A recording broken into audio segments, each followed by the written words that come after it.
सर्वशक्तिमान परमेश्वर प्रभु यीशु के पवित्र मधुर नाम में मुझ धर्म पौल का आप सारे भाई बहनों को नमस्कार। जय मसीह की। कैसे हैं आप सब?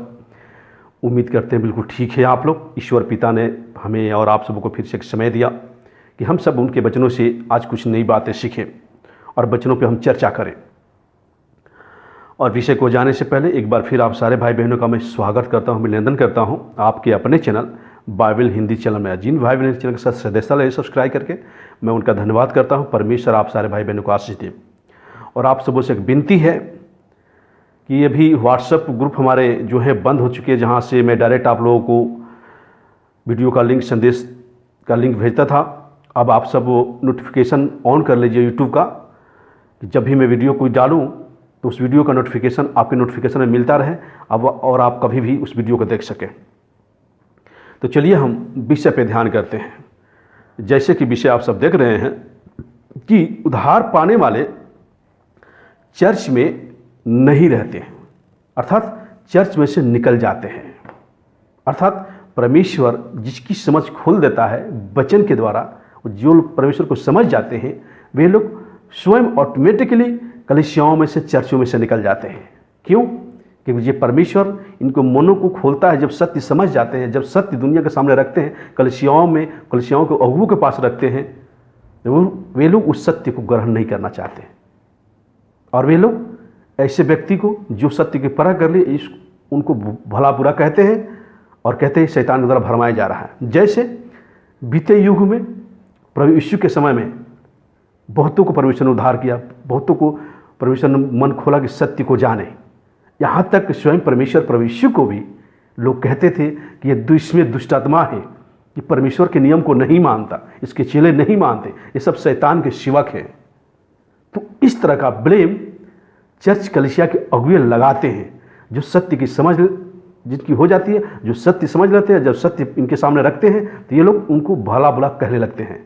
ये है आज के वर्तमान समय के कलीसियाओं, भवनों में रहने वाले लोगों का स्वभाव। जैसे पिछले युग में था, तो वर्तमान युग में हमारे कई भाई बहन सत्य की जिनकी परख हो गई है, जब ये सत्य रखते हैं तो ये लोग सोचते हैं कि ये इनको शैतान भरमा रहा है, शैतान इसके द्वारा लोगों को फूट डाल रहा है। तो सच में परमेश्वर जिनका उद्धार करता है वे कलीसियाओं में से या कलीसियाओं में जाना बंद कर देते हैं, कलीसियाओं में से निकल जाते हैं। जैसे मैं खुद स्वयं पौल पिछले समय में जब हम कई कलीसियाओं में भ्रमण किया, देखा, सुना, समझा और सत्य रखा, तो उन्होंने सत्य को ग्रहण नहीं किया, परंतु झूठा मोटा दोष लगा कि शैतान इनको भरमा रहा है, ज़्यादा अपने आप को ज्ञानी समझते हैं। तब हम इन सारे बातों को उनके बीच में रखा, सत्य ग्रहण नहीं किया, तो मैं उनके बीच में से निकल गया हूँ। और हम बाइबल पढ़ते हैं, हम देखते हैं शास्त्री फरीसी यहूदियों में से बहुतों ने प्रभु यीशु पर विश्वास किया और प्रभु यीशु के पीछे हो लिया।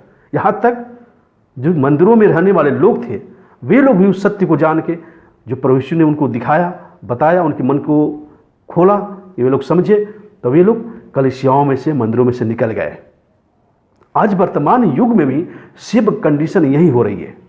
हमारे साथ कितने जुड़े हुए भाई हैं जो सत्य को जान रहे हैं, सत्य को समझ रहे हैं, वे सब कलीसियाओं में से निकल चुके हैं। क्योंकि भविष्यवाणी है प्रभु यीशु का कि अंत के समय में कलीसिया भवन पूरे वर्ल्ड में होगी, यीशु के नाम पे खड़े होंगे और लोगों को भरमाएंगे, चिन्ह चमत्कार दिखा करके, तरह तरह के लोग प्रलोभन देंगे। लेकिन जिन्होंने सत्य की परख कर ली है परमेश्वर के आत्मा के द्वारा, वे लोग इनके बीच में से निकल जाते हैं। अर्थात ये उद्धार पाए हुए लोग कलीसियाओं में नहीं रहते। कलीसियाओं में वही लोग रहते हैं जो पाखंडी हैं, जो सत्य को नहीं जानते, जो शैतान के बस में हैं, जो शैतान की सेवा कर रहे हैं। क्योंकि परमेश्वर हमें संस्कार दिया है, उस संस्कारों में एक आत्मिक बातें दी है जिसका ये लोग आत्मिक अर्थ नहीं समझते। जैसे कि पिछले युग में शास्त्री फरीसी थे, आज भी वर्तमान समय में ऐसे ही दिखने को मिल रहा। पूरे वर्ल्ड में हम देख रहे हैं, हमारे पास संदेश जो हम देते हैं लोग उसको ग्रहण नहीं कर रहे हैं और लोग कह रहे हैं ये शैतान इसके द्वारा भरमा रहा है, लोगों में फूट डाल रहा है, लोगों को ठोकर खिला रहा है। लेकिन परमेश्वर का वचन कहता है अंत के दिनों में बहुत सारे लोग मेरे नाम के कारण ठोकर खाएंगे। बहुत लोग उस सत्य को जानना नहीं चाहेंगे, परंतु उस सत्य के कारण ठोकर खाएंगे। जैसे कि पिछले युग में हुआ था। तो आज का विषय मैंने इसलिए बनाया कि उद्धार पाए हुए लोग, जिससे बीते युग में परमेश्वर ने अपने भविष्यताओं को उद्धार किया, संदेश दिया लोगों के बीच में, इसराइलियों के बीच में, लेकिन उसके संदेशों को लोग सुना नहीं। स्वयं प्रभु यीशु मसीह प्रचार करने लगा, उसके चेले प्रचार करने लगे। जब प्रेरितों काम पढ़ते हैं तो देखते हैं सत्य को ग्रहण नहीं करना चाह रहे हैं। ये लोग सोचते हैं कि अनपढ़ गंवार लोग हैं, इनको बुद्धि कहाँ से आ गई। जब वो लोग बात करते थे, जब सत्य रखते थे, तो कई लोग समझते थे हाँ ये बात सही कह रहा, और युग कठोर हो गए थे। जो अपने आप को ज्ञानी पढ़े लिखे लोग समझते थे, वे लोग ठोकर खाए और परमेश्वर से भटक गए, और परमेश्वर इनके बीच में झूठ पे विश्वास करने वाली आत्मा को भेज देता है, अर्थात शैतान के बस में कर देता है। इसलिए आज भवनों में, कलीसियाओं में, चर्चों में परमेश्वर नहीं, शैतान बैठा हुआ है। लिखा है पृथ्वी के चारों ओर फैल जाएंगे याजुज माजुज, और पवित्र स्थानों को घेर लेगी, उन्हें अशुद्ध करेगी और बहुतों को मिटा डालेगी। प्रकाशित वाक्य में ये बताया गया है। जब यरूशलेम को तुम सेनाओं से घेरा हुआ देखो, अर्थात सेनाओं मतलब दुष्ट आत्माओं, शैतान के काम। जैसे परमेश्वर ने क्या बोला, तू कौन है दुष्ट आत्मा से, तो बोला कि मैं सेना हूं। अर्थात सेना के मीन्स दुष्ट आत्मा पूरे वर्ल्ड में कलीसियाओं में बैठ के अपने आप को परमेश्वर साबित करेगी। शैतान साबित करेगा अपने आप को कि परमेश्वर है हम, और चिन्ह चमत्कार अद्भुत काम दिखाएगा। क्योंकि आप सब जानते हैं परमेश्वर के चमत्कार में और शैतान के चमत्कार में ज़्यादा डिफरेंस नहीं होता है। अंतर यही होता है कि हम पिछले में जब पढ़ते हैं मिस्र में, जब फिरौन ने तंत्री मंत्रियों को बुलाया, जादूगरों को बुलाया, तो वो भी लोग डंडे को सांप बना देते थे और मूसा भी बनाता था। क्या डिफरेंस था? कुछ भी नहीं था। लेकिन डिफरेंस ये था कि परमेश्वर का जो वचन सामर्थ्य है वह मनो को खोलता है कि हम उद्धार पाएं। शैतान क्यों घमंड में आकर गिरा गया? क्योंकि उसके अंदर घमंड था कि हम ज्ञानवान और बुद्धिमान हो गए। इसलिए चमत्कार दिखाएगा, लोगों को भ्रमित करेगा।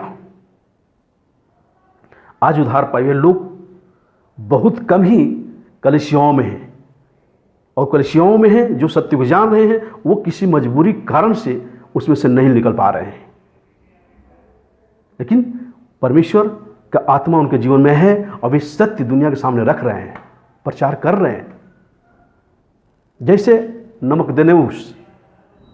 नकदेमुस जो प्रभु यीशु को जान गया, उसके पास आया तो सारी बातें जान ली, तो वह भी गुप्त रीति से प्रभु को मानता था। बहुत सारे यहूदी शास्त्री फरीसी मानते थे, बहुत लोग विश्वास किए, लेकिन इसलिए कलीसियाओं से नहीं, प्रगट रूप से प्रभु को नहीं मानते थे कि हमारे नाम काट दिए जाएंगे और सत्य ग्रहण नहीं करेंगे ये लोग।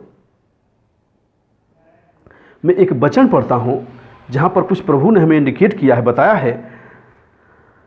यूहन्ना उसका 16 का 2 और 3 पद, यहां पर कुछ बातें हमें इंडिकेट किया और बताया गया है। देखो कि अंत के समय में, जब प्रभु यीशु के समय में और अंत के समय में जब लोग सत्य प्रचार करेंगे, सत्य सुसमाचार देंगे, जो सत्य को जान के कलीसियाओं से बाहर हो गए हैं, ये जितने लोग कलीसियाओं में बैठे हैं, पास्टर प्रचार के लंबे लंबे चुंगे वाले और सूट पैंट वाले, ये लोग उस सत्य को नहीं जानेंगे, परंतु उसका विरोध करेंगे। और फिर क्या करेंगे? लिखा है वे तुम्हें अरहनालों में से निकाल देंगे, वरन वह समय आता है कि जो कोई तुम्हें मार डालेगा वह समझेगा कि मैं परमेश्वर की सेवा करता हूं, और यह वे इसलिए करेंगे कि उन्होंने न तो पिता को जाना है न मुझे जानते हैं। ये जो कलीसियाओं में बैठे हुए लोग हैं, मंदिरों में, भवनों में, चर्चों में, जो लंबे लंबे चुंगे या सूट पहन के, कौन है? क्या करेंगे? जो सत्य प्रचार करेगा, उनकी कलीसियाओं में जो सत्य परमेश्वर जी को खोल देगा, मन खोल देगा कि सत्य को समझे। जब ये लोग प्रचार करना शुरू करें, बताना शुरू करेंगे, ये लोग समझेंगे इसको शैतान भरमा रहा है, ज़्यादा ज्ञानवानी बन रहा है, हमसे बड़ा ऊंचा ठहर रहा है। तब ये क्या करेंगे? उसे चर्च में से निकाल देंगे जिसको परमेश्वर ने उद्धार कर दिया है, या उसको मार डालेंगे। चर्च से निकालने का मतलब आत्मिक रीति से मार डालना। और ये इसलिए करेंगे क्योंकि न परमेश्वर को न जानते हैं, न परमेश्वर को समझते हैं। सिर्फ इनके पास पुस्तक है, बाइबल है, लेकिन उसके वचनों को ये समझते नहीं, क्योंकि परमेश्वर मसीह दृष्टांतों में बात करता है। लेकिन उस दृष्टांतों का आत्मिक अर्थ परमेश्वर मसीह स्वयं बाइबल में बता भी दिया है। इसलिए परमेश्वर के जन पौलुस कहते हैं, हम आत्मिक बातों को आत्मिक बातों से मिला के सीखते हैं, और परमेश्वर हमें सिखाता है। इसलिए 32वां प्रभु भोज, तरह तरह के संस्कार आज आ गया है, लेकिन उसका मीनिंग है। लेकिन जो आत्मिक नहीं परंतु शारीरिक लोग हैं, जिसमें परमेश्वर का आत्मा नहीं, वे लोग संस्कारों के पीछे भागते हैं। और ये परमेश्वर की जो चुनी हुई संतान है, जिसका परमेश्वर उद्धार कर दिया है, वे लोग सत्य को जान के उनमें से निकल जाते हैं। अर्थात जो चर्च में हैं वे लोग उद्धार पाए हुए लोग नहीं हैं, परंतु जो चर्च से बाहर है, जो सत्य जान के, वे लोग उद्धार पाए हुए लोग हैं। परमेश्वर कहता है तुम मेरी मंदिर हो, तुम्हारा शरीर परमेश्वर का आत्मा का घर है। और हम देख रहे हैं पूरे वर्ल्ड में परमेश्वर के लोग भवन बना रहे हैं। भवन तो हम हैं, परमेश्वर के जीवते कलीसिया जिसका उद्धार कर दिया, वे लोग परमेश्वर के भवन हैं, जिसमें परमेश्वर चलता फिरता है और उनसे बात करता है। ये सारी बातें हमने मेडिटेशन और चिंतन किया, पिछले युग से लेकर अभी तक यही होता आया है। कोई भी जिसे परमेश्वर उद्धार कर दिया और जिन्होंने सत्य प्रचार किया, उनमें बैठने वाले, कलीसियाओं में, मंदिरों में, भवनों में बैठने वाले लोग सत्य को ग्रहण नहीं किया, परंतु उसे तुच्छ जाना और आत्मिक रीति से उन्हें मार भी डाला और उनको कलीसियाओं में से निकाल दिया, उनका नाम काट दिया। हमारे पास कॉल्स आते हैं, ब्रदर हमें चर्च से निकाल दिया गया है जब उन्होंने सत्य की समझ की और मेरा नाम काटने का दावा करते हैं। तो मैं आपको बताना चाहता हूं कि आप जैसे लोग जो सत्य को जान रहे हैं और सत्य आपके बीच में रख रहे हैं, सत्य एक्सेप्ट नहीं कर रहे हैं, ध्यान नहीं कर रहे क्योंकि मन आपका कठोर हो गया है, तो ध्यान सुनिए। आप अपनी पुस्तक से किसी व्यक्ति का नाम काट सकते हो, लेकिन जो ये जीवन की पुस्तक है जिसके द्वारा परमेश्वर उद्धार करता है, जिस वचन के द्वारा, सत्य के द्वारा, उसके उद्धार से उसके नाम नहीं काट सकते। जीवन की पुस्तक से आप उसका नाम नहीं काट सकते। अभी भी समय है, सावधान रहो, अपने संस्कारों को दूर करो, अपने नियमों को दूर करो, उन बातों को करो जो परमेश्वर चाहता है, क्योंकि परमेश्वर बलिदान से नहीं, संस्कार से नहीं, परंतु दया और प्रेम से प्रसन्न होता है। हमारे पास कॉल्स आते हैं कि पास्टर मेरे साथ ऐसा करता है, पास्टर कहता है मेरे तेरे यहाँ में आया हूँ तो क्या तू 40-50 रुपया देगी, मैं भिखारी हूँ। वो स्वयं व्यक्ति कहता है कि मैं भिखारी हूँ। और कलीसिया में जाते हैं तो लोग बेइज्जती करते हैं विश्वासियों की। तो मेरे भाई बहन, ऐसे लोगों से जिसके बीच में आप रहते हो, सावधान रहो। सत्य के परख कर ली है तो सत्य इनके बीच में रखो कि इनके ऊपर गवाही हो, ताकि न्याय के दिन कहने ना पाए कि मुझे सत्य नहीं समझ में आई। ये तो कहेंगे कि हमने प्रभु तेरे नाम से बड़े बड़े काम किया, लेकिन प्रभु यीशु इनको उस दिन मना कर देगा। जब मैंने अपने संतों को भेजा, अपने दासों को भेजा, सत्य समझाने की कोशिश की और तूने ढिठाई की, कठोरता की, जैसे पिछले युग में भविष्यवक्ताओं के साथ हुआ था। लोगों ने सत्य न ग्रहण करके इस्राएलियों ने भविष्यवक्ताओं को मार डाला। उसी तरह अंत के दिनों में ये सारी बातें देखने को मिल रही है। लोग डराते हैं, धमकाते हैं कि कलीसियाओं से आपके नाम काट दिए जाएंगे, निकाल दिए जाएंगे, कलीसियाओं में, चर्चों में नहीं आओगे। तो मैं बताना चाहता हूँ, उद्धार पाए हुए लोग कलीसियाओं में, चर्चों में नहीं रहते, बाहर रहते हैं, अपने घर में रह के परमेश्वर की आराधना स्तुति करते हैं। ये वचन हमें सिखा रहा है। इसलिए याजूज माजूज पूरे पृथ्वी पर चर्चों में, भवनों में भर जाएंगे, या सब अन्य जातियाँ आएंगी और ये पुस्तक लेके परमेश्वर की दवा करेंगे सेवा करने की कि हम उद्धार पाए हुए लोग हैं। तो कृपया जो परमेश्वर के संतान हैं, वचनों पे मनन कीजिए, चिंतन कीजिए, सत्य समझ के वहाँ से निकल जाइए, क्योंकि अंधकार का ज्योति से क्या मिलाओ, परमेश्वर के संतान का शैतान के संतान से क्या लगाओ। ऐसे व्यभिचारियों से, ऐसे लोगों से दूर रहो। परमेश्वर कहता है मैं मिलाप कराने नहीं, मैं अलग कराने आया हूँ। किससे? पाप से धर्म को, अधर्म को पाप से।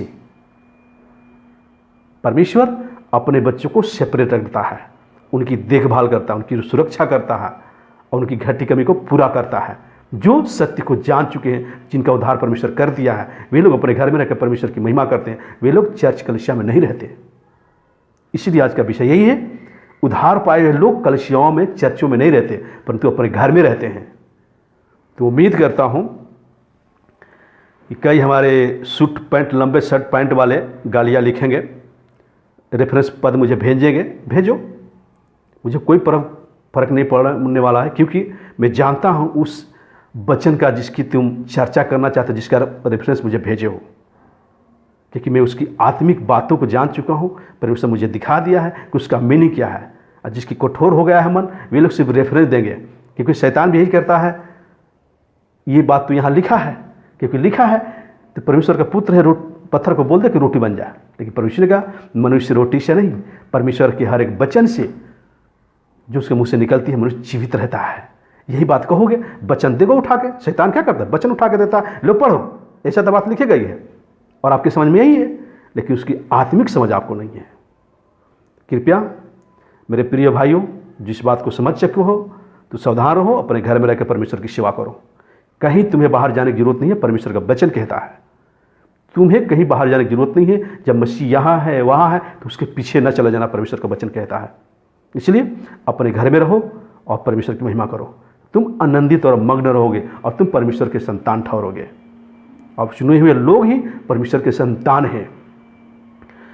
कोई प्रेयर विनती होगा तो कमेंट करके बताइए। तब तक मैं आप सबसे विदा चाहता हूँ। अगले सब्जेक्ट, अगले विषय में मिलूंगा। नमस्कार, जय मसीह की। God bless you.